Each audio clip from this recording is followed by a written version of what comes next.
Mind Your Farm Business on RealAgriculture.com is brought to you by RBC Royal Bank. It's been said many times in different ways, if you write something down, you're much more likely to follow through on it, to have success, to reach the end point that you're aiming for. You need to have a goal or at least some direction before you can know where you're going. And that applies whether we're talking about a summer road trip or a farm business plan.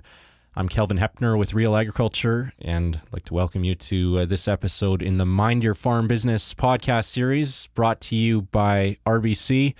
We are focusing on business planning. What does a good farm business plan look like? What should be in it?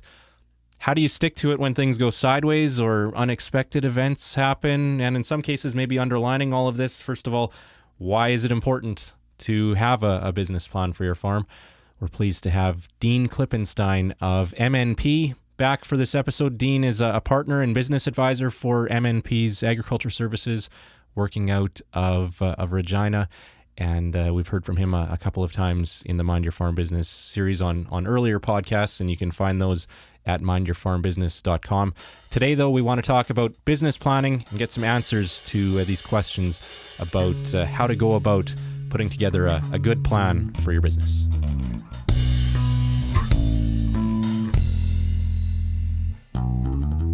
So, Dean, when we're talking about business planning on farm, what does this all include, or what, maybe more specifically, what does a good business plan look like for a farm? Well, a good business plan, Calvin, really varies depending on the stage of business and where the business is in its life cycle. A young, aggressive husband and wife couple expanding their operation significantly, leveraging with a lot of debt, and the world is an oyster in front of them. Those might be very comprehensive. They'll have detailed cash flows. They'll have business goals and objectives 5 and 10 years out, and they'll have a significant amount of information and detail on all aspects of the business, because it's going to be the guide for those people investing their capital and time in the business with them. So it could range from that to, we could have clients and friends of mine who are in the later stage of their business career. Children are not taking over the farm, and the significant component of the business for them is that in their last 4 to 7 years of operational farm, they want to make darn sure they're maximizing profits. And although they've been doing it for a long time, it's always good to have it on a piece of paper and get clarity. Well, the financial institutions aren't having a significant concern because the capital is already well established in these operations.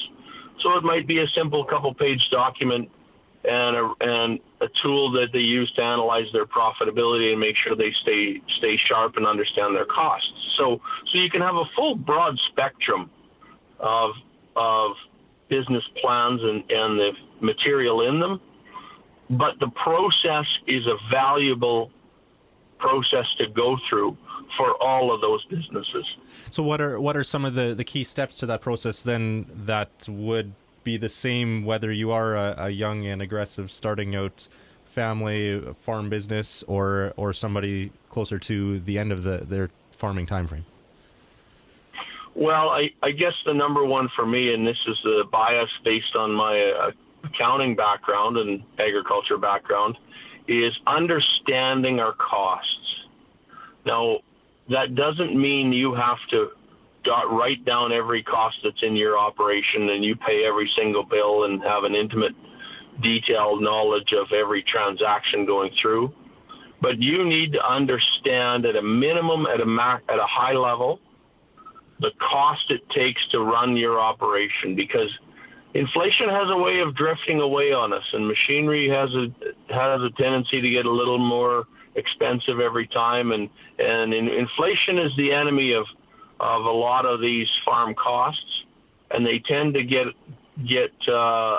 enhanced a little bit every year. So keeping a good handle and understanding on those, and making sure we control the things that we have under our our management ability, that's the number one. Regardless of where you are, you need to know and understand your profitability and what it takes to drive profit.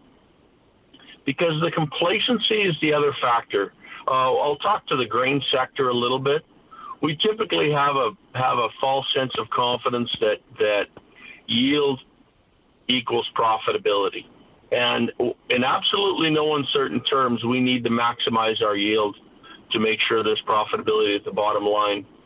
But we find complacency is the enemy of profit, because even in those well-established farms, the difference between 38 bushel canola and 42 bushel canola is substantial. And I use an example where 42 bushel canola is 80% more profitable than 38. So our producers that look at business farm profitability and understand it well with a business planning tool, whether it's ours or any of our good competitors in the industry, or an internal document, the people that understand that well make sure and drive their behavior to get those last 2, 3, 4 bushels, or save those last $4, $6, $8 an acre, because they have a significant impact to the bottom line of the business. So how do you set up your approach to business planning then to minimize that complacency and the risk of things falling by the wayside like that? Well, the important part of it is to understand the skill set of, if I'm the farmer, if I'm the operator, I need to understand the skill set that I bring to the table. And so if I'm a super hardwired for micro detail and really grinding through every single number on the financial statements and the record keeping books, and that's the level that I need, then we go down that path. If you're a producer who's more my line of thinking, where I want to make sure the details are all taken care of, but I want to understand the big picture, then we build the process to just give the information in a small and manageable, usable form. Because many businesses typically overweight the value of volume versus quality. Not to say they're not a quality document, but if you're a person like me, I do not want to see a 78-page business plan and have to grind through all the details in there. I want to see a 2-page summary of things that are important to my business so I can understand my profitability and drive and change decisions towards achieving my goals. Because the document is not the end of the process. The document, be it as comprehensive or as simple as you want, the document is really just to give the business operator the information to make good, sound decisions to the best of their ability to achieve their goals. That the business document is not the end of the process. Speaking of those goals then, Dean, how do you go about including those in a business plan and coming up with those goals? And some of those are maybe more number-based and mathematical, and some are maybe more personal and family-oriented or things along those lines. You know, it's funny. In my career, I always used to believe that everyone's goal was to always make more money. And as I got a little longer in the tooth, I realized that the key is having your goals clearly laid out, and they are never financial. They are never financial. So if you took I had a good friend, I still have good friends and clients who are young, entrepreneurial, took over the family farm, did an excellent job, had a great run of profitability.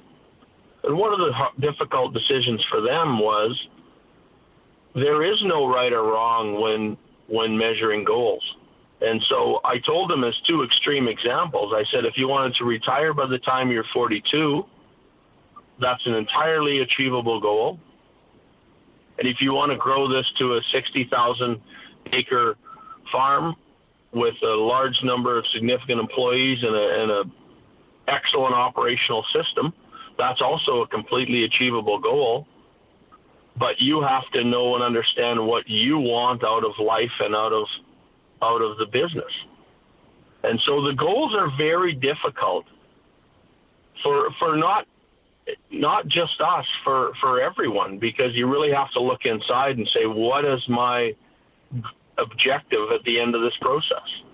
So this goes back to your original point, how a business plan for one farm or no two farms will look the same in many ways, right?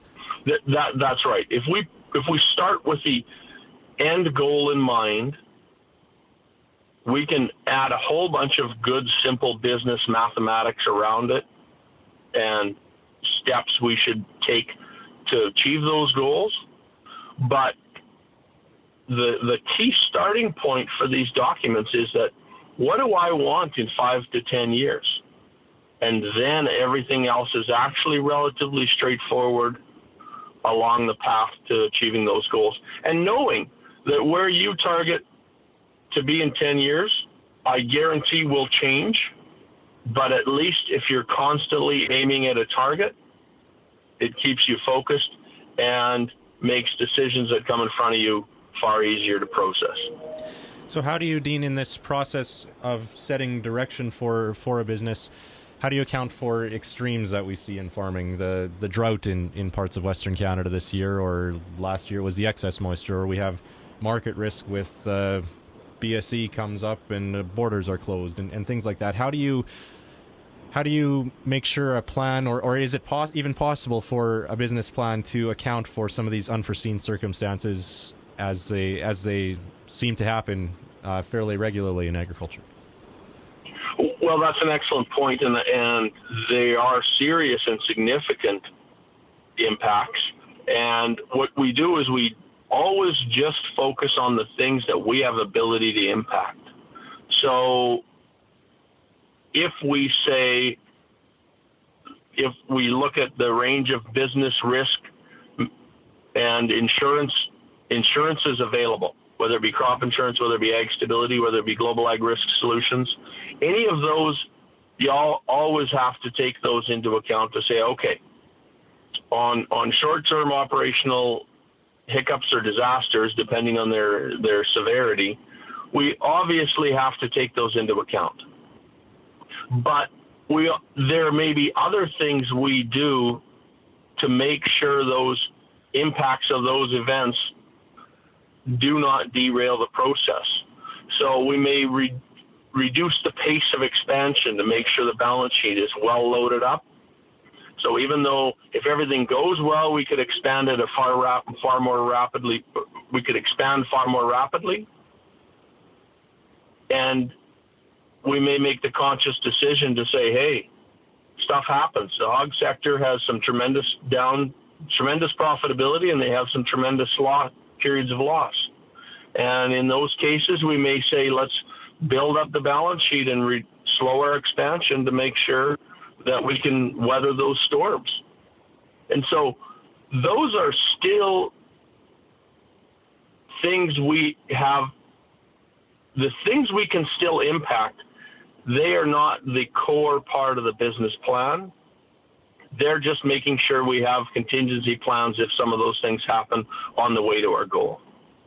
Do you find, though, that sometimes the business plan or what has been written on paper gets thrown out the window, or maybe farmers don't even bother writing it down because they are going through these sorts of situations and it's difficult to stick to a script for the operation? It is difficult to stick to a script, but and I don't quote me on the stats, but percentage of people who achieve their goals if they're written down is significantly higher than the people who don't bother to write them down.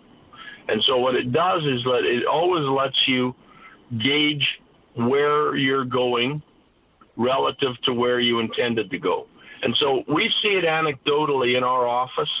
The people that go through the what I'll call pain and frustration and hassle of doing a business plan have a significant higher success rate in their business because although it never looks like it did when they write it down on paper, they react and adjust and adapt to the new circumstances that are thrown at them.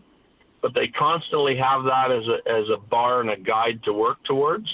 And we can't mathematically understand why, but it does let them have a higher probability of achieving their goals.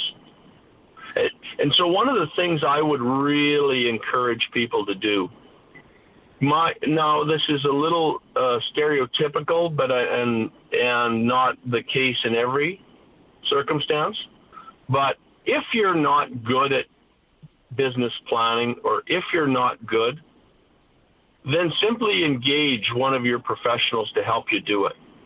Engage people who are good at writing business plans, or people who are good at running spreadsheets, and literally be the captain, and they'll just be weapons to help you accomplish it. Because if you don't like doing it, or you don't enjoy the process, the likelihood of it getting done with you entirely is very low. And I am that person. I'm a big picture thinker and guy, in my small world. And so the resources that our office and many other professional firms across Western Canada and all of Canada bring to the table is a varying group of skill sets. And I just utilize and capitalize those people who are good at that to help me accomplish my goals. And so no different for our farm clients.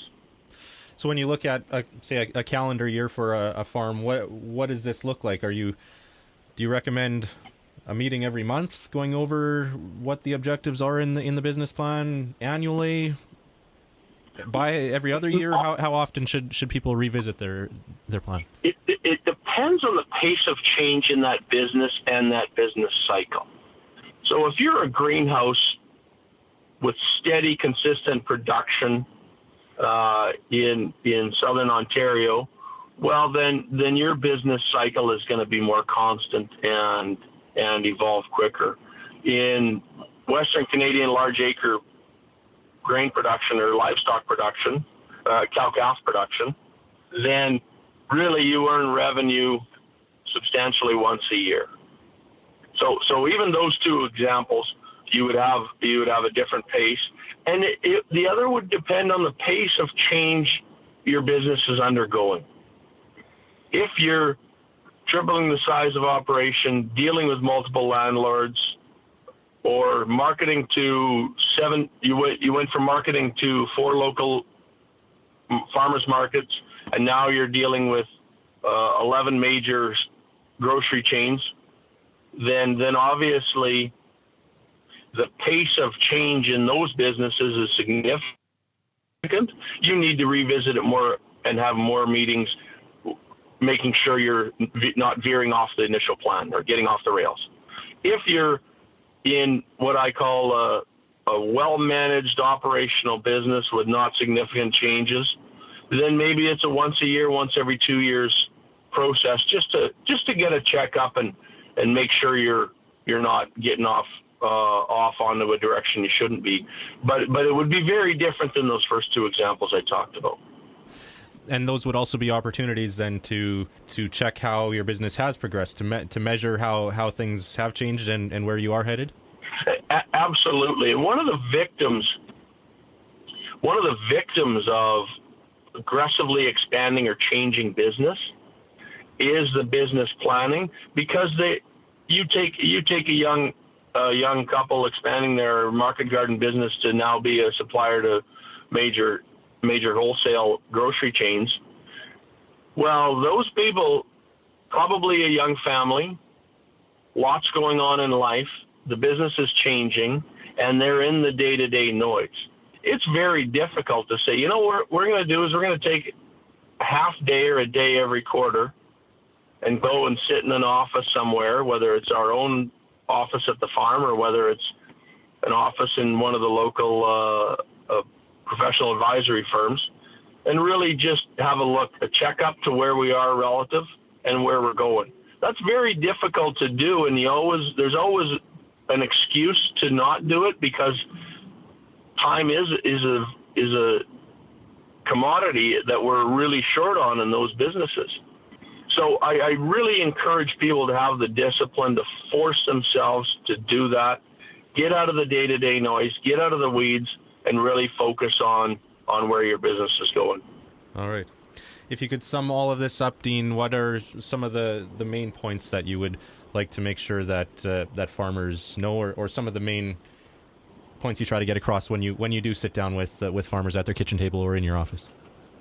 I guess the two simple things is know where you're going, because without that, no one can help you.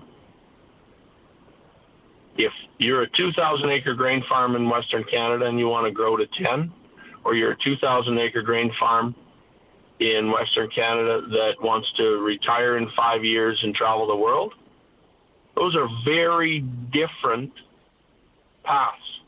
No wrong or right in those paths. So, number one, you have to figure out where you're going, because all your team around you need to know and understand that to help them make decisions. And the two examples I talked about just there, those are not extreme examples. Those are both fully achievable goals. And if I don't know their goal is to retire in 5 years and travel the world, I'm going to bring up solutions that are very different. So know where you're going. And two, always, always, always know and understand your costs. Because without that, you're flying blind.